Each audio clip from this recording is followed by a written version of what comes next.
Getting your PayPal account limited because of a document request is a total nightmare that usually happens at the worst possible time. I'm going to show you exactly which papers will actually pass their review process, so you can get your money moving again. Stick around until the end because I have a specific tip on how to handle your digital profile settings that prevents these verification loops from ever happening a second time.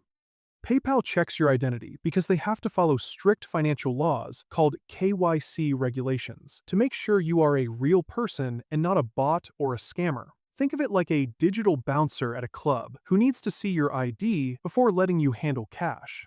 They are extremely picky about these scans because their automated systems are trained to flag anything that looks slightly off, even if it is a genuine mistake on your part.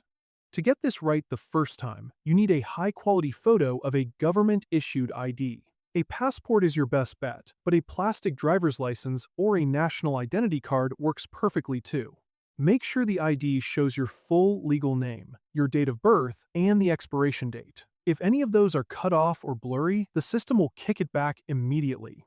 Forget about using a student ID, a military card, or a health insurance card, because they will not accept those under any circumstances. Next, you have to prove where you live. This is where most people fail. You need a document that is less than 12 months old and shows your physical home address. P.O. boxes are a guaranteed rejection.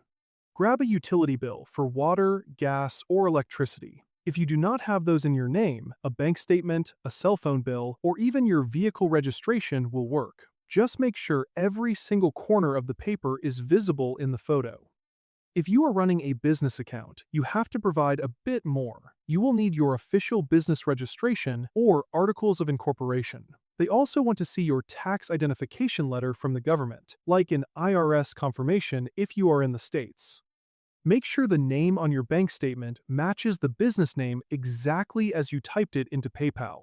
When you are ready to send these, do not use a scanner that washes out the colors. Take a clear, color photo with your phone in a well-lit room to avoid glare. Save it as a JPEG or a PDF, and keep the file size under 5 megabytes.